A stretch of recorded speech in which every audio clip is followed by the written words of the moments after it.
ዶክተር ኢንጂነር ሳሙኤል ዘሚካኤል በመንሱር ጀማል ተከሽኖ በበረከት ገበሬዋ ሲቀርብ ይሄን ሰውዬ ነው የሚሆነው። አዲስ እብድ ነው። ወልደ ጊዮርጊስ ይልቃል ቢተው ይባላል። አሳሰቡም እንደ አይኑ ወደ ጎን ነው የሚያዩና ምን ቢል ጥሩ ነው?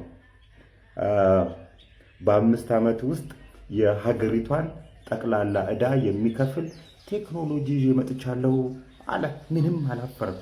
የሀገሪቷ ዕዳ 50.8 ቢሊዮን ዶላር ደርሷል ብንልስ ወልደ ጊዮርጊስ እንግዲህ ሰውዬ የበግ ደላላ ነበርና የዛ በግ ሲደልል ኢኮኖሚክስ አምልጦታል።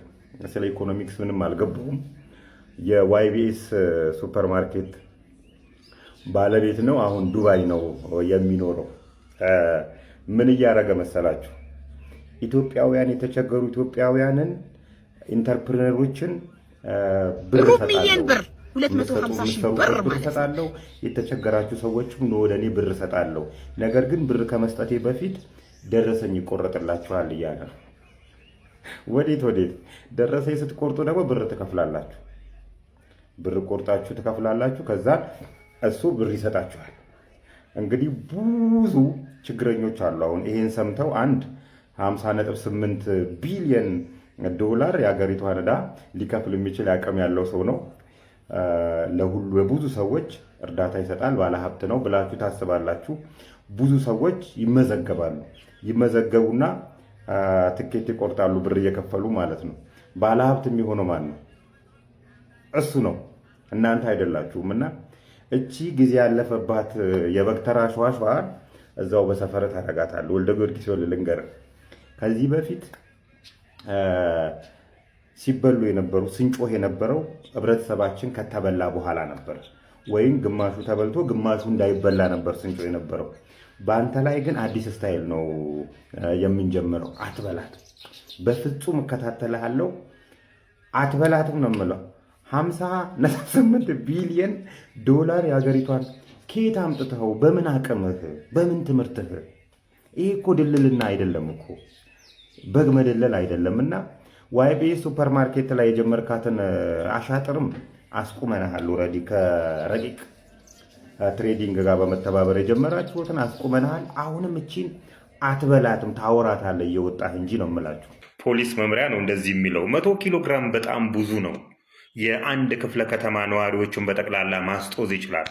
ወረዳ 8 እንግዲህ ከአንድ መናኛ ቤት ውስጥ ነው በ5 ኪሎ ግራም ተመድቦ ሊከፋፈል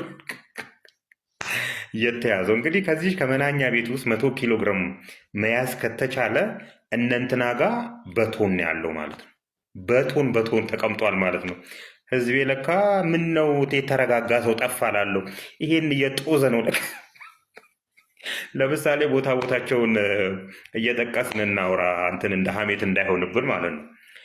መስቀል ፍላወር አካባቢ 9 ሰዓት 10 ሰዓት አካባቢ የሚገራርሙ መኪኖች መቆም ይጀምራሉ። 1 ሰዓት አካባቢ በጣም ደመቅ ያለ ነው የሚቆመው እና እነዚህ መኪኖች አስፋልት ድረስ ይመጣሉ እና ትራፊኮቹም ከዛ አካባቢ እንዲነሱ አያደርጓቸውም። ቢኮዝ ይሄ ጀማሪ ባለስልጣን የሰራረቃትን ከባለሀብቶቹ ጋር ሆኖ የሚያጠፋበትና የሚያጨስበት ቦታ ነው ያ ቦታ እና ትራፊኮቹ ያን ቦታ ያውቁታል።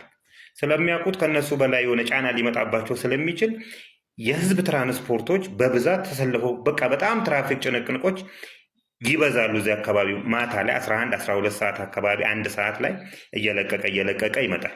ያን ሰፈር የምታውቁ ውስጥ ጭፈራ ቤቶች አሉ እዛ ጋ እና ጭፈራ ቤት ውስጥ ሺሻ በስነ ስርዓት ሺሻ ይመጣል እና እዛ ቤት የለመድክ ምናምን ፊትህ የሚታወቅ ደጋጋሚ የተመጣ ካለ መጠየቅ ነው። ሰዎች አሉ፣ መጠየቅ ነው።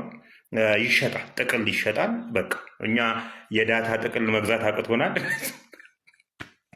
እየጠቀለሉ ይጦዛሉ ማለት ነው። በእርግጥ አንዳንዶቹ ተዘግተዋል፣ ግን አንዳንዶቹ ደግሞ በግላጭ ይሰራሉ። በግላጭ ማለት ነው። ለአንዳንዱ ለምን እንደተዘጋ የአንዳንዶቹ ደግሞ ህጋዊ እንደሆነ አይገባኝም። በእርግጥ አሁን ላይ የኢትዮጵያ ከተሞች ከፍ ያሉ ከተሞች ላይ እንደዚህ አይነት ነገሮች በብዛት ተለምደዋል። ድሮ ላይ አዋሳ፣ ሻሸመኔ አካባቢ በብዛት ነበረ። አሁን ላይ ሁሉም ከተሞች ላይ አለ። ምሳሌ ጠቅሰን እናውራ እና ወደ አዳማ ላይ ወደ ድሬዳዋ ስትሄዱ ልክ በቀለ ሞላ ሆቴል እንደደረሳችሁ ወደ ግራ የሚታጠፍ መንገድ አለ።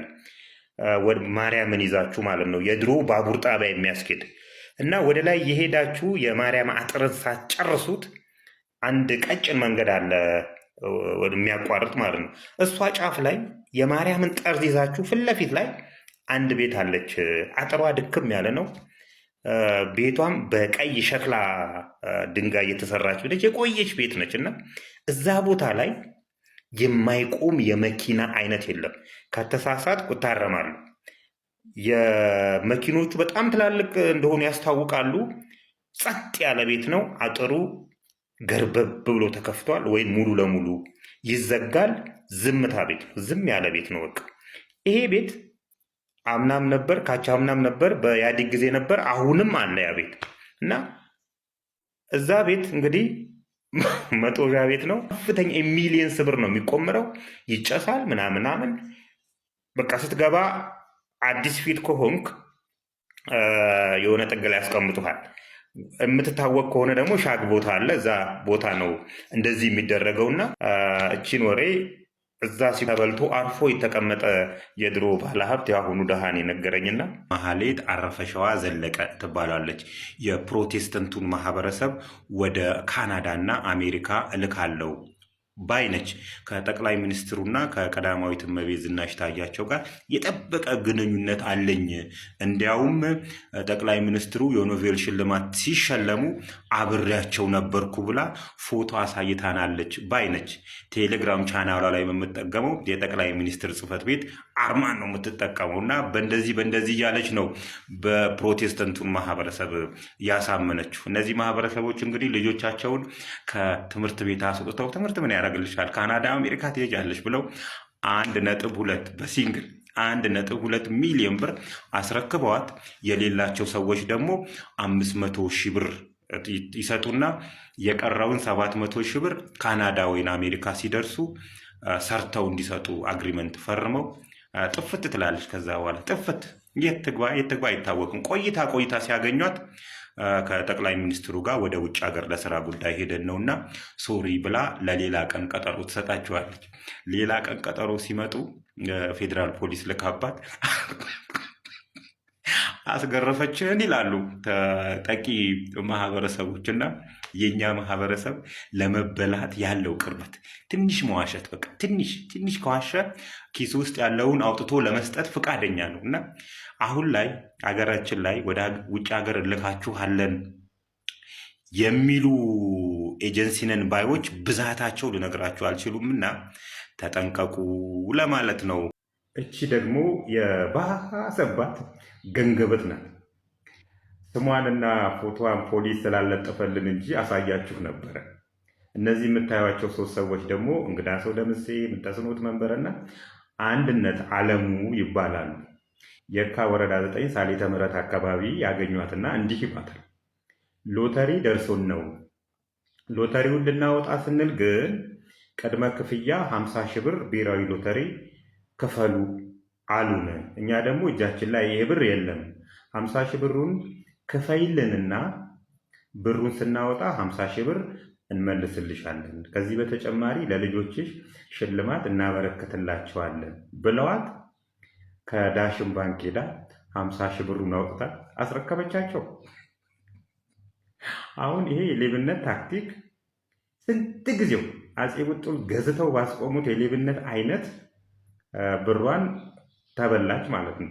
በእርግጥ ብዙም ሳይርቁ ነው የተያዙትና አንዳንድ ሰዎች የራሳቸውን የሚያጡት በብዛት የሰው ሲፈልጉ ነው። አሁን እቺ ሴትዮ አንዳች ነገር ከነዚህ ሰዎች ፈልጋ እንጂ አታለዋት ወይም ደግሞ በተሻለ ቋንቋ አሳምነዋት አይደለም። የሆነች ነገር ፍለጋ ስትንቀጨቀጭ ነው ብሩ የተበላችውና ይሄ አሁን የሌብነት አይነት የፖሊስን የስራ ጊዜ ከማባከን ውጭ እንደው እንደዚህ አይነት ህግ ቢኖር እንደዚህ አይነት ሰዎች የፖሊስን የስራ ጊዜ በማባከናቸውና የወጣውን ወጪ የሚከፍሉበትና እነሱም የሆነች የተወሰነች እስር የሚወሰንባቸው የህግ አካሄድ ቢኖር እላለሁ እና በዚህ አጋጣሚ አንድን ሰው እናስታውስና ማነው እሱ አባባ ታምራት እያንጓለለ እኔ ይሄ ሰውዬ የማስረዳት አቅሙን የማሳመን አቅሙን አደንቅለታለሁ። በምን አይነት ቋንቋ ቢያወራና ቢያሳምናቸው ነው ባልን ዘበኛው ሚስትን ካዳሚው አድርጎ እቤታቸውን አሽጦ ብሩን የሚቀበላቸው? በምን አይነት ቋንቋ ቢያስረዳቸው ነው ቢያሳምናቸው ነው? በአንድ ሰዓት ለምሳሌ ዛሬ 6 ሰዓት ዱባይ ላይም አዲስ አበባ ላይም በተመሳሳይ ሰዓት አንድ ቦታ መገኘት እችላለሁ ብሎ በፎቶ ኤዲቲንግ ሊያሳምናቸው ይቻላል። እነዚህ ሰዎች የተበሉት እንግዲህ አንዳች ነገር ከሱ ፈልገው ስለሄዱ እንጂ እንትን ብለው አይደለም። ስለዚህ ብዙም አያሳዝኑም እንደዚህ አይነት ሰዎች።